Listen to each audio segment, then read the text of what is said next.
Harcèlement sexuel et agissement sexiste au travail, de quoi parle-t-on et comment agir? Tout d'abord, il est important de préciser qu'un tel acte peut être perpétré par un homme à l'égard d'une femme, mais aussi par une femme à l'égard d'un homme, d'une femme à l'égard d'une femme ou d'un homme à l'égard d'un homme.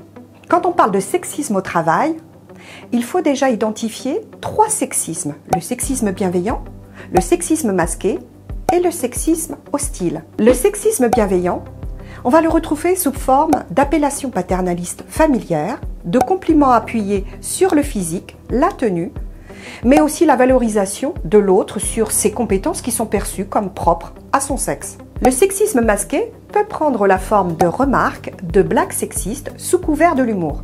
C'est aussi l'affectation de la personne à certaines tâches en lien avec son sexe ou l'exclusion de certaines tâches ou actions. Quand on parle de sexisme hostile, on est sur la manifestation franche d'irrespect, de mépris ou d'injure. Ça peut être le dénigrement de compétences ou de ses capacités sous couvert de son sexe. Ça peut être aussi des remarques culpabilisantes en lien avec ses responsabilités familiales, parentales. Quand on parle d'harcèlement sexuel, on parle d'actes non désirés et répétés à connotation sexuelle ou sexiste.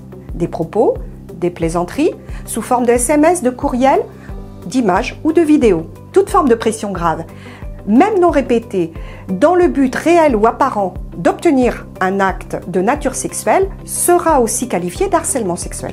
Pour vous donner un ordre d'idée, 64% des salariés déclarent travailler dans un environnement avec des blagues à caractère sexuel. Aussi, 52% des femmes et 27% des hommes déclarent avoir été victimes de harcèlement sexuel au travail.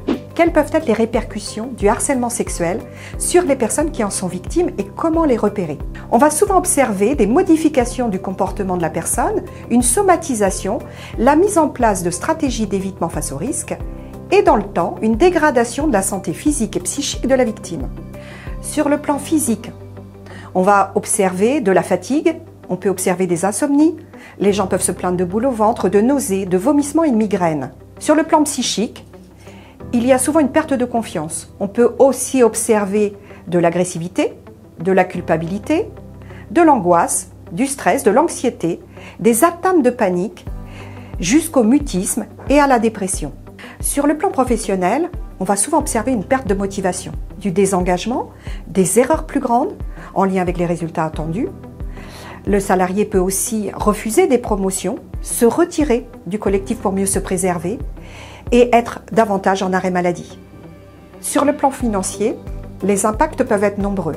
Sur la rémunération, avec la perte de primes, des personnes qui démissionnent davantage, le non-renouvellement de CDD, mais aussi une période allongée de chômage pour les personnes qui en sont victimes. Sur le plan personnel, familial et social, les impacts peuvent aussi être nombreux et très importants. Des difficultés familiales, des problèmes relationnels, des troubles de la libido et un isolement social de la victime. De tels actes vont avoir des conséquences possibles sur le collectif de travail. Souvent, les collègues sont désemparés face à ce type de situation. Ils ont de vraies difficultés à identifier, à citer les événements et ils ont tendance du coup à vouloir minimiser les faits, voire à culpabiliser la victime. Tout cela va non seulement affecter la victime, mais aussi le collectif de travail qui va souvent se désunir. Là émergent les conflits. Les conséquences impactent aussi l'entreprise.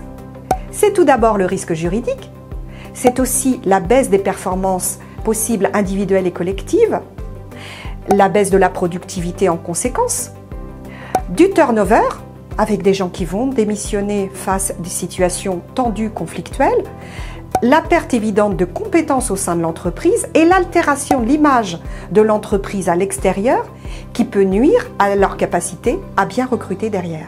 Alors comment prévenir de ces risques? Pour commencer, la prévention primaire, c'est-à-dire prévenir.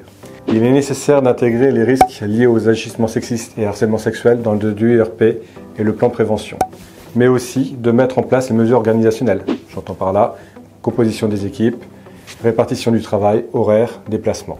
De construire des outils collectifs de prévention en repensant par exemple le dispositif d'accueil des nouveaux salariés, en intégrant ces notions au livret d'accueil, au règlement intérieur et en communiquant sur cette thématique via les communications internes. Et enfin de mettre en place une politique d'égalité professionnelle. Ensuite, la prévention secondaire, c'est-à-dire agir. Agir comment? Mener des actions d'information sur la réglementation à l'ensemble du personnel et à toute personne amenée à se rendre sur les lieux de travail. Mener des actions de sensibilisation et de formation auprès des dirigeants, managers, RH, instances représentatives du personnel, référents et salariés. Identifier des situations, aborder les procédures permettant le signalement et le traitement des situations. Pour terminer, la prévention tertiaire, c'est-à-dire réparer, sanctionner. Il s'agit de mettre en place un dispositif d'écoute et de recueil des plaintes. Mettre en place un circuit de traitement, des signalements et de suivi.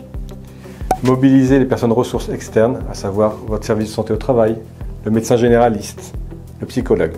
Aussi, accompagner les victimes présumées, mais aussi les témoins, le collectif de travail, ainsi que les auteurs présumés tant que rien n'est avéré. Et enfin, penser les sanctions pour les auteurs, à savoir blâme, avertissement, licenciement, etc. Si vous souhaitez en savoir davantage et développer vos compétences sur le sujet, le SSTRN vous propose son atelier de sensibilisation, la prévention des agissements sexistes et du harcèlement sexuel. Pour vous inscrire, le lien est en description.